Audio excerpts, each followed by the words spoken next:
All right, shalom, shalom, shalom. First and foremost, giving our praises to Yahweh, Bahashem, Yahweh Shai, Bahashem, Hakwadash. Giving double honors to the elders and apostles, a great millstone who taught me this truth. Peace and salutations to the Akim, the brethren, out there on the highways and byways, pushing this truth with 100% sincerity.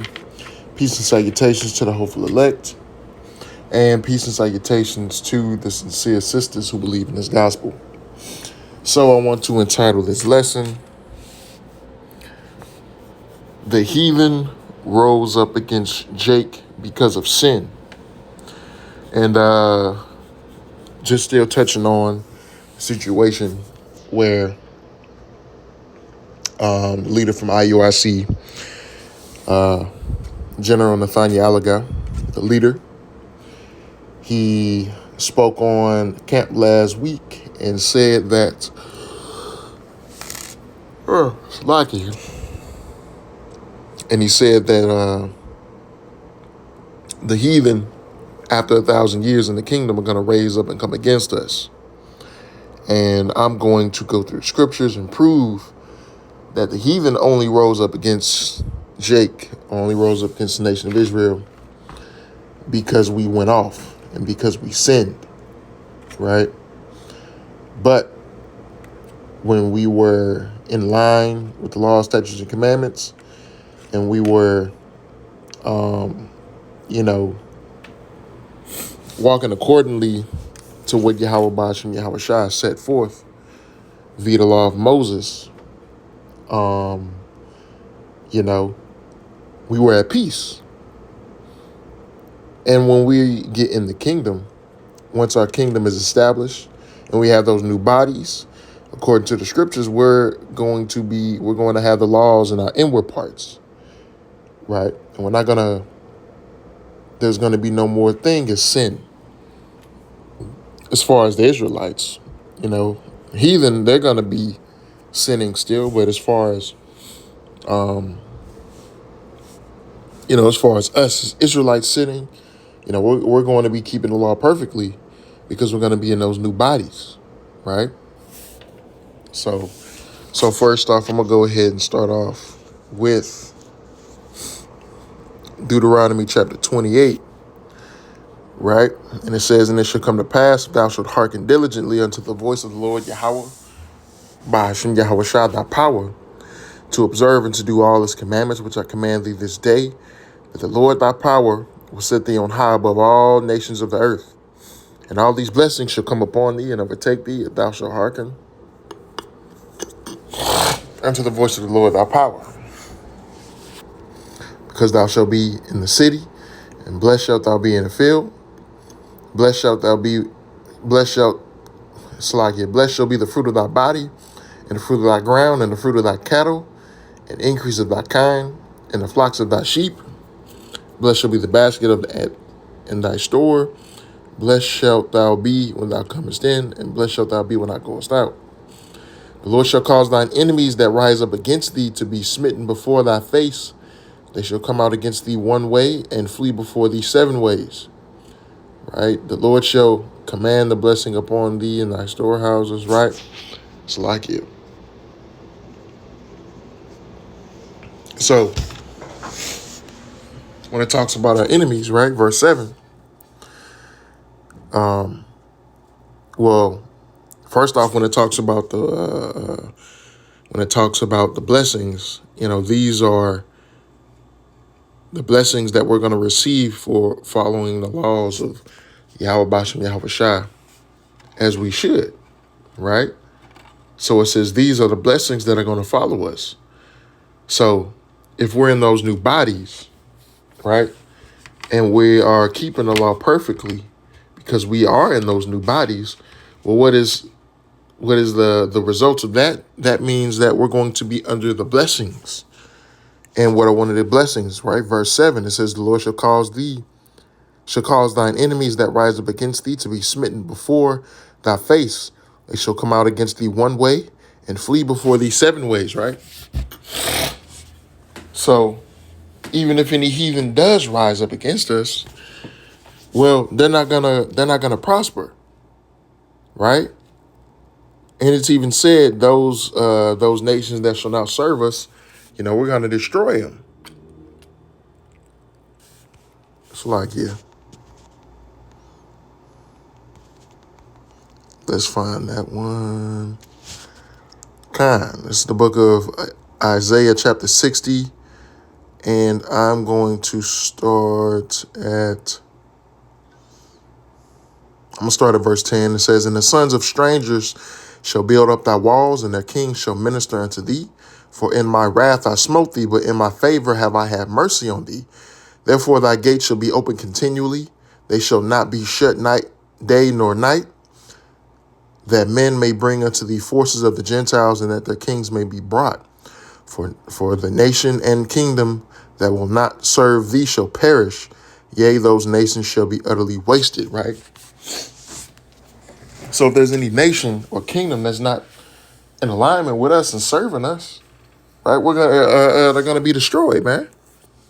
So if there is a nation, if the heathen do, let's say they do start building weapons, which that's not gonna happen, right?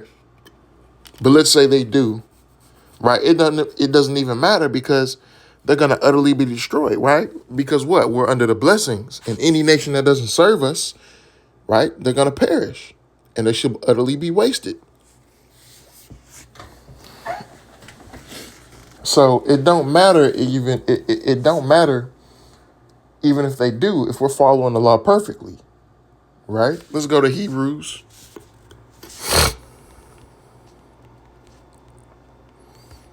Because what is the new covenant for, right? It says, this is Hebrews chapter 8, starting at verse 8. It says, "For finding fault with them, he saith, Behold, the days come, saith the Lord, when I will make a new covenant with the house of Israel and with the house of Judah, not according to the covenant that I made with their fathers in the day that I took them by the hand to lead them out of the land of Egypt, because they continued not in my covenant, and I regarded them not, saith the Lord. For this is the covenant that I will make with the house of Israel after those days, saith the Lord. I will put my laws in their mind and write them in their hearts, and I will be to them a God, and they shall be my people, and they shall not teach every man his neighbor and every man his brother, saying, Know the Lord, for all shall know me from the least to the greatest. For I will be merciful to their unrighteousness, and their sins and their iniquities will I remember no more." Right? And it says that we're going to put the laws on our mind. Let's go to Jeremiah 31, where this is quoting. Right? This is the book of Jeremiah, chapter 31, starting at verse 31. It says, "Behold, the days come, saith the Lord, that I will make a new covenant with the house of Israel and with the house of Judah, not according to the covenant that I made with their fathers in the day that I took them by the hand to bring them out of the land of Egypt, which my covenant they break, although I was an husband unto them, saith the Lord. But this shall be the covenant that I will make with the house of Israel after those days, saith the Lord, Yahweh Bashem Yahushua. I will put my law in their inward parts and write it in their hearts, and will be their God, and they shall be my people. And they shall teach no more every man his neighbor and every man his brother, saying, Know the Lord, Yahweh Bashem Yahushua, for they shall all know me, from the least of them unto the greatest of them, saith the Lord. For I will forgive their iniquity and will remember their sin no more." Right? So the new covenant, right? The Lord is going to put his laws, statutes, and commandments into our inward parts. What does that mean? That we're going to be able to keep the laws automatically. We're not going to be able to go off. We're not going to be able to sin,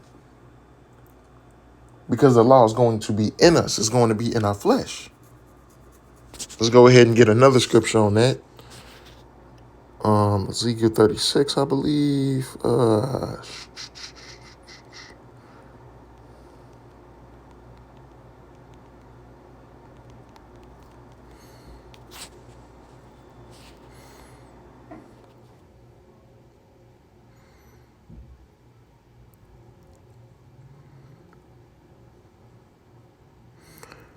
Let me start at verse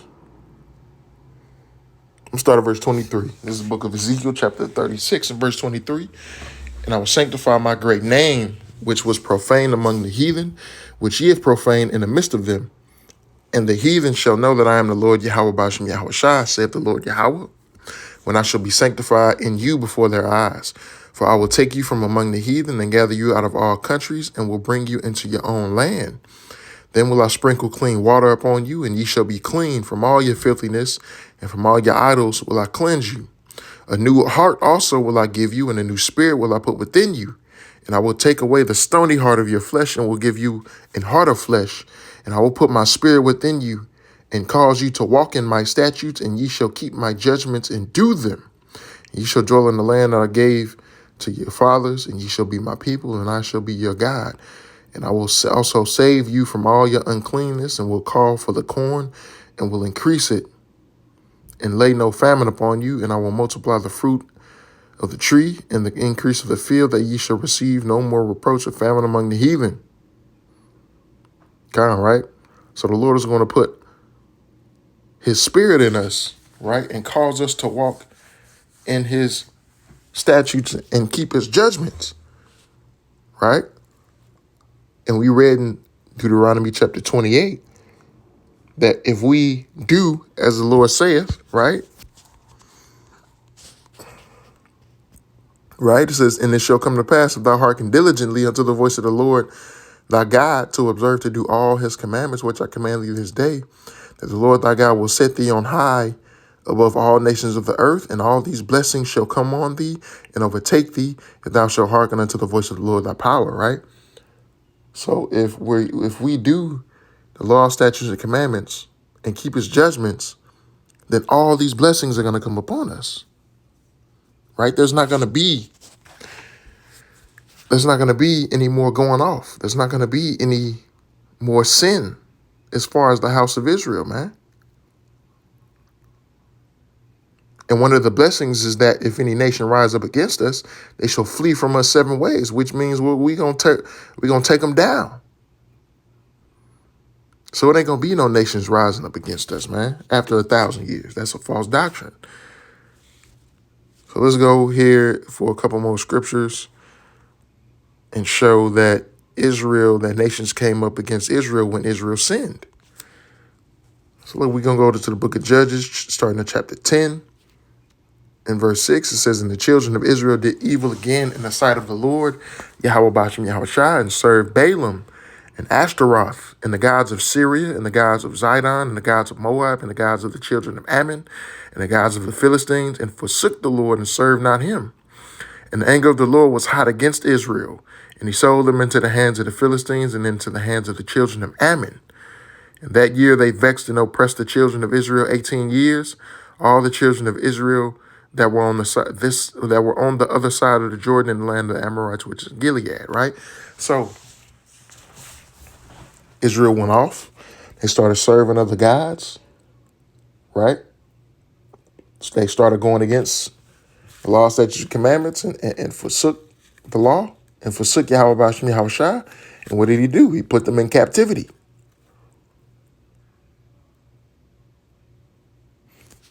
Right?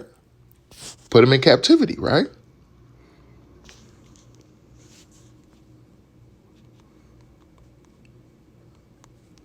The book of 2 Chronicles, chapter 28, I'm going to start at verse 1. It says, Ahaz was 20 years old when he began to reign, and he reigned 16 years in Jerusalem.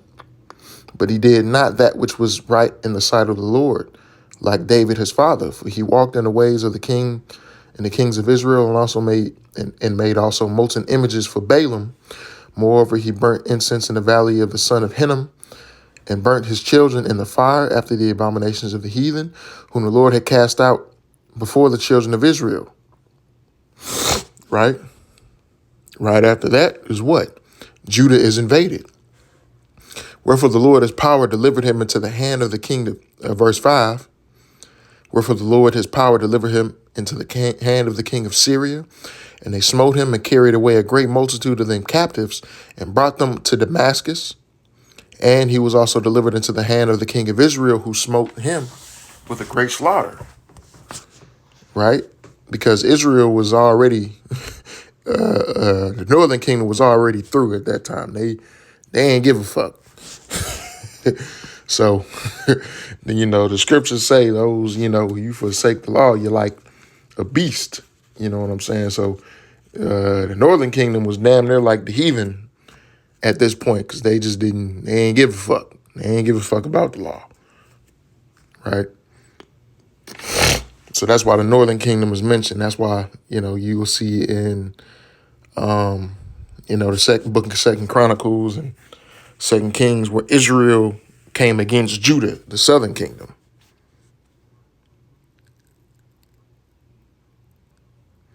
Right, but it says, for Pekah, verse 6, for Pekah, the son of Remaliah, slew in Judah 120,000 in one day, which were all valiant men, because they have forsaken the Lord Yahweh of their fathers, right? That's why things like this happen, though. That's why things like this happen, because they forsook the law, statutes, and commandments,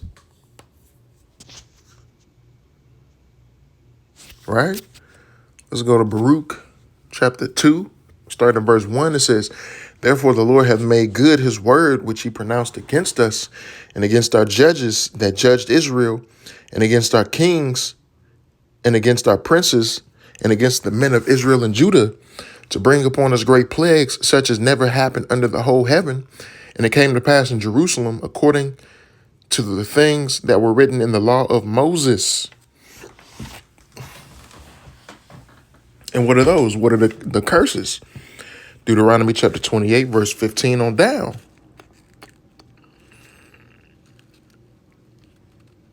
So when we went off and when we went against Yahweh Bashem Yahweh Shai, that's when other nations rose up against us.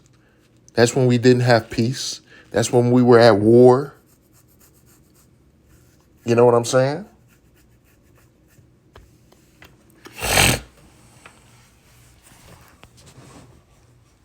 So it's not. So if we're keeping the laws in the kingdom, which the laws are going to be in our inward parts, right? We're not going to have to worry about this anymore. Even if nations do rise up against us, we're not going to have to worry about them, overtaking us and putting us in captivity or anything like that anymore. We're just simply not going to have to worry about that, man. I'm going to go here to 2nd Maccabees, chapter 6, and I'm going to close out with this. Let me find it. It's the book of 2nd Maccabees, chapter 6, starting in verse 12. It says, now I beseech those that read this book, that they be not discouraged for these calamities, but that they judge those punishments not to be for our destruction, but for the chastening of our nation. For it is a token of his great goodness, when wicked doers are not suffered any long time, but forthwith punished. For not as with other nations, whom the Lord patiently forbeareth to punish till they come. Salakia. I don't think this is the one I wanted. I think I wanted Baruch. I think that's what I wanted. Salakia.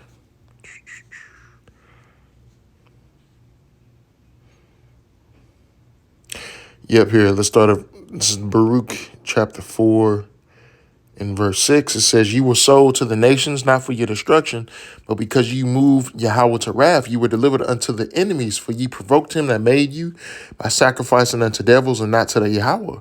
Ye have forgotten the everlasting power that brought you up, and ye have grieved Jerusalem that nursed you. Right?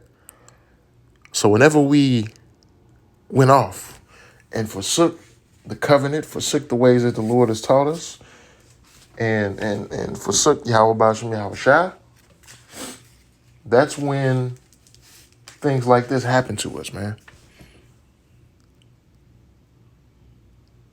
That's when we were put in the captivity. That's when the heathen rose up against us and, you know what I'm saying, did what they did. And those are the times when that happened. That's not going to happen in the kingdom after 1,000 years. Esau and other nations are not going to rise up against us, build new weapons and fight against us, man. It's not going to happen. Right? That's not going to happen, right? So Lord willing, this video was edifying, giving our praises to Yahweh, Bahashem Yahweh Shai, Bahashem Rachakwadash, Shalom.